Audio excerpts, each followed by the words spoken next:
चलो सारा काम तो हो गया, अब जरा आराम कर लेती हूँ। सुबह से मेरे पंखों में दर्द हो रहा है। गोरी थक हार कर घोंसले में लेट गई और लेटे लेटे उसे कब नींद आ गई उसे पता ही नहीं चला। थोड़ी ही देर में वहाँ पर उसकी सौतेली माँ और बहन सुंदरी आ जाती है। देखा माँ कैसे घोंसले में आराम से सो रही है और हम बाहर धूप में शॉपिंग कर रहे थे। रुक, अभी इसे मजा चखाती हूँ। अरे ओ महारानी, नींद पूरी हो गई हो तो उठ जा। दिन भर काम करने के बाद गोरी थक कर सो गई थी, इसीलिए उसे अपनी माँ की आवाज सुनाई नहीं दी। अरे बाप रे माँ, ये तो आपको अनसुना करके आपकी बेइज्जती कर रही है। इसकी ये हिम्मत, इसको तो मैं नहीं छोड़ूंगी। ऐसा कहकर गोरी की माँ पास में रखे मटके का पानी गोरी के ऊपर डाल देती है और गोरी घबराकर उठ जाती है। क्या हुआ? हा। क्यों दीदी, हो गई आपकी नींद पूरी? क्यों रे गोरी, मैंने तुझसे कहा था ना मेरे आने से पहले सारा काम हो जाना चाहिए और तू यहाँ घोड़े बेचकर सो रही है। वो माँ मैंने। चुप, बहाने देना बंद कर, काम चोर कहीं की। ज्यादा नाटक किया ना तो तेरा रात का खाना बंद कर दूंगी। नहीं माँ नहीं, मैंने तो घर के सारे काम कर लिए हैं और बर्तन भी धो दिए हैं। वो तो मैं बस अभी थोड़ा आराम कर रही थी। अच्छा, तो तूने सारा काम कर लिया, लेकिन ये मटका तो खाली है, इसमें पानी कौन भरेगा? तुम्हारी माँ। जाकर नदी से इसे भर कर ले आ। ठीक है। अरे माँ, हमने तो इसे कितना सारा काम लगाया था, लेकिन इसने तो बड़ी जल्दी सारे काम कर लिए। जाने दे सुंदरी, ये कितना भी जल्दी काम कर ले, हम तो इसे एक के बाद एक काम लगाते ही रहेंगे।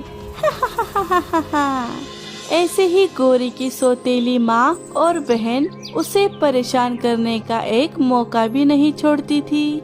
दरअसल गोरी के पैदा होने के कुछ ही दिनों बाद उसकी माँ चल बसी। इसी वजह से गोरी के पिता ने दूसरी शादी कर ली ताकि वो गोरी का अच्छे से ध्यान रख पाए। लेकिन कुछ ही दिनों बाद गोरी के पिता भी चल बसे। उनके जाने के बाद गोरी की सौतीली माँ उस पर बहुत अत्याचार करने लगी। वो अपनी बेटी सुंदरी को बिल्कुल एक राजकुमारी की तरह संभालती और गोरी को एक नौकरानी की तरह संभालती। अरे बुलबुल, आओ आओ, बोलो कैसे आना हुआ?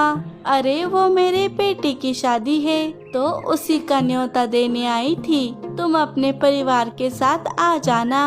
अच्छा, वाह वाह, बधाई हो, हम जरूर आएंगे। बुलबुल वहाँ से चली जाती है। शादी में जाने की बात सुनकर गोरी बहुत खुश थी। अरे वाह, बड़े दिनों बाद कहीं बाहर जाऊंगी। हाँ, शादी में जाने के लिए मैं अपनी माँ का सोने का हार पहन लेती हूँ, वो अच्छा लगेगा। अगले दिन शादी में जाने के लिए गोरी अपनी माँ का सोने का हार पहन लेती है। तभी उसकी सौतेली माँ और बहन वहाँ पर आ गई। अरे बाप रे माँ, आज तो दीदी बड़ी अच्छी लग रही है। लेकिन दीदी, आप इतना सज धज के कहाँ जा रही है? अरे सुंदरी, वो आज बुलबुल चिड़िया के बेटे की शादी है ना, उन्होंने तो हमें न्योता भी दिया था। हाँ, वो न्योता सिर्फ हम दोनों के लिए था, तुम्हारे लिए नहीं था। घर पर कितना सारा काम है, वो सब छोड़कर तुम्हें शादी में जाना है। चुपचाप घर में रहो, समझी? लेकिन माँ, मेरा शादी में जाने का बहुत मन है, मैंने तो घर के सारे काम कर लिए हैं। प्लीज माँ, प्लीज मुझे शादी में आने दीजिए। अरे, मैं कुछ बोल नहीं रही हूँ तो मेरे सिर पर चढ़ रही है। इधर ला वो हार और चुपचाप घर में बैठ, वरना तेरी खैर नहीं। ये ले सुंदरी, ये हार तुझ पर ज्यादा अच्छा लगेगा।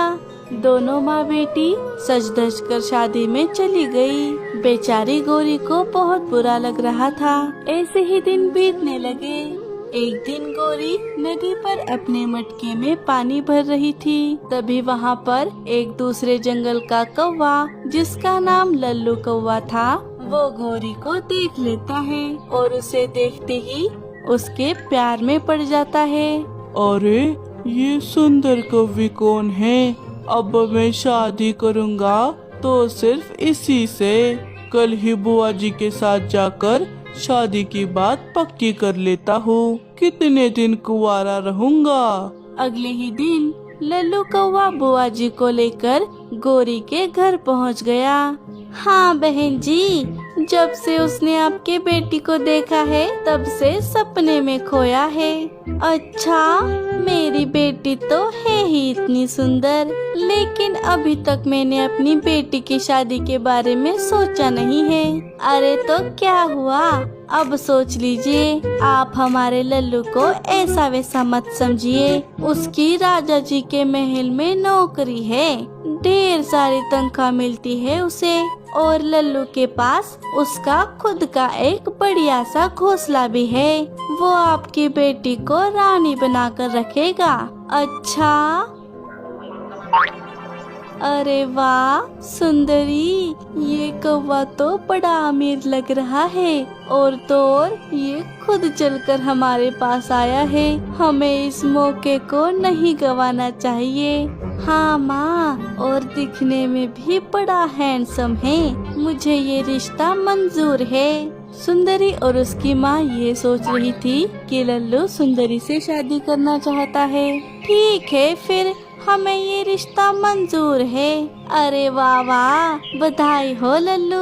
अरे बहन जी, मुंह तो मीठा कीजिए। लल्लू, जरा अपनी होने वाली बीवी के पास जाकर खड़ा तो हो जा, देखे तो कि दोनों की जोड़ी कैसी लगती है। बुआ जी के ऐसा कहने पर लल्लू कौवा गौरी के पास जाकर खड़ा हो जाता है। लल्लू को गौरी के पास खड़ा देखकर दोनों माँ बेटी चौंक जाती है। क्यों बुआ जी, कैसी लग रही है जोड़ी? अरे ये क्या, आप गौरी के पास क्यों खड़े हो गए हो? आपको तो मेरी बेटी सुंदरी के पास खड़ा होना था। क्या? नहीं नहीं सासू माँ, लगता है आपको कोई गलतफहमी हो गई है। मैं तो अपनी होने वाली बीवी के पास ही खड़ा हूँ। अरे माँ, तो ये गौरी के लिए यहाँ आए हैं, मेरे लिए नहीं। मतलब अब गौरी की शादी इतने अमीर कौवे से होगी, और फिर हमारे काम कौन करेगा? नहीं, ये शादी नहीं हो सकती। क्या? लेकिन क्यों? अभी तो आपने कहा था कि आपको रिश्ता मंजूर है।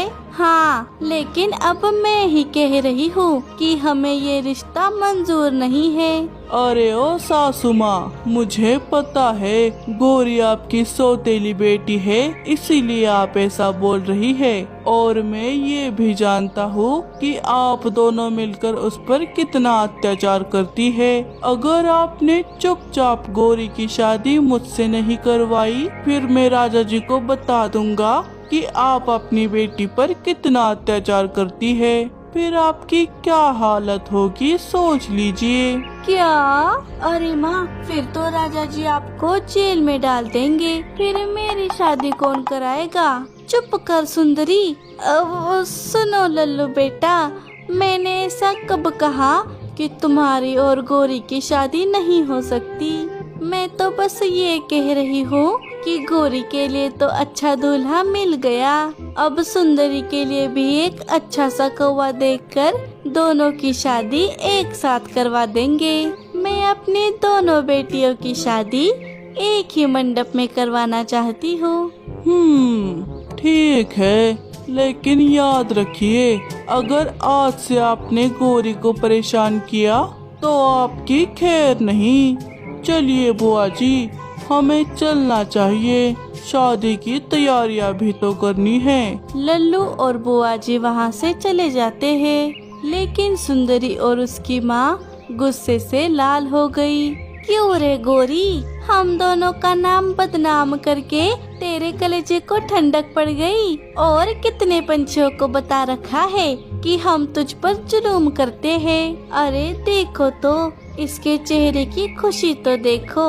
अमीर लड़के से शादी करने के लिए बड़ी उतावली हो रही है। हाँ हाँ होने दे सुंदरी, तेरे लिए तो मैं इससे भी ज्यादा अमीर लड़का ढूंढूंगी। कुछ ही दिनों बाद सुंदरी की माँ ने उसके लिए एक अच्छा सा कौवा देख लिया और दोनों बेटियों की शादी एक ही मंडप में धूमधाम से करा दी। थोड़े ही दिन बाद जंगल में ठंड का मौसम शुरू हो गया। दोनों बेटियों के शादी के बाद उनकी माँ अकेले ही रहने लगी। एक दिन जंगल में बहुत ज्यादा ठंड लग रही थी, साथ ही साथ जोरों की हवाएं भी चल रही थी। अरे बाप रे, इतनी ठंडी हवाएं क्यों चल रही है? एक तो मेरा घोंसला भी पक्का नहीं है। जब गोरी थी तब तो वही घोंसला पक्का करती थी, तभी तेज हवाओं की वजह से उनके घोंसले की छत उड़ जाती है। अरे बाप रे, ये क्या? अब मैं क्या करूँ? कहाँ जाऊँ? ऐसी ठंड में रहूंगी तो पक्का मर जाऊंगी। हाँ, मैं सुंदरी के घर जाती हूँ, उसके घर पर इतनी ठंड नहीं लगेगी। ऐसा कहकर वो सुंदरी के घर चली जाती है और घर का दरवाजा खटखटाने लगती है। सुंदरी, ओ सुंदरी, देख तेरी माँ आई है, दरवाजा तो खोल। अरे माँ, तुम यहाँ इस वक्त? क्या बात है? अरे वो तेज हवाओं की वजह से मेरे घर की छत उड़ गई। अब मुझसे सवाल ही पूछती रहेगी या मुझे घर के अंदर भी लेगी? हट, मुझे घर के अंदर आने दे, वरना मेरे बाहर कुल्फी जम जाएगी। नहीं माँ, तुम अंदर नहीं आ सकती। वैसे ही इन लोगों को पता चल गया है कि मुझे कोई काम नहीं आता। ऐसे में अगर तुम यहाँ पर आ गई तो ये तुम्हारे साथ साथ मुझे भी घर से बाहर निकाल देंगे। सुंदरी, ये तो क्या बोल रही है? मेरी हालत तो देख, मैं इतनी ठंड में कहाँ जाऊँगी? वो सब तुम देखो, मुझे इन सब में मत घसीटो, वरना मुझे भी तुम्हारी तरह ठंड में मरना होगा। कौन है बहू? किससे गप्पे लड़ा रही है? कोई नहीं सासू माँ। सुंदरी दरवाजा बंद कर लेती है। सुंदरी की ऐसी बातें सुनकर उसकी माँ तो जैसे चौंक ही गई। वो वहाँ से निकलकर एक पेड़ की डाली पर बैठकर रोने लगती है। हे ऊपर वाले, ये कैसे दिन देखने पड़ रहे हैं? आज मेरी खुद की बेटी मुझे घर में लेने से मना कर रही है। बेचारी फूट फूट कर रो रही थी। तभी लल्लू कौवा उसे देख लेता है और घर जाकर सारी बात गोरी को बता देता है। दोनों गोरी की माँ के पास आ गए। वो देखो गोरी, तुम्हारी माँ पेड़ पर बैठकर रो रही है। गोरी तुरंत अपनी माँ के पास चली गई। माँ, क्या हुआ? आप ऐसे यहाँ रो क्यों रही है? कितनी ठंड है। चलिए आप मेरे साथ मेरे घर चलिए। गोरी की बातें सुनकर उसकी माँ को अपनी गलती का एहसास हो गया। गोरी बेटी, मुझे माफ कर दे, मुझसे बहुत बड़ी गलती हो गई। आज तक मैंने तुझ पर कितने जुल्म किए हैं, लेकिन तूने बिना सोचे मेरी मदद करनी चाहिए। अरे माँ, तुम ऐसी बातें क्यों कर रही हो? क्या हुआ है? गोरी की माँ ने सारी बात उन दोनों को बता दी। अच्छा, तो ऐसी बात है। तो आप चिंता क्यों करती है माँ? सुंदरी ने आपको घर में नहीं लिया तो क्या हुआ? आपकी दूसरी बेटी भी तो है। चलिए आज से आप हमारे साथ हमारे घर में रहिए। वैसे भी आपके बिना मेरा मन भी नहीं लगता है। हाँ हाँ, चलिए सासू माँ, वैसे भी आपको आपके गलती की सजा तो मिल ही चुकी है। दोनों मिलकर अपनी माँ को घोंसले में ले आते हैं और सभी हंसी खुशी से रहने लगते हैं।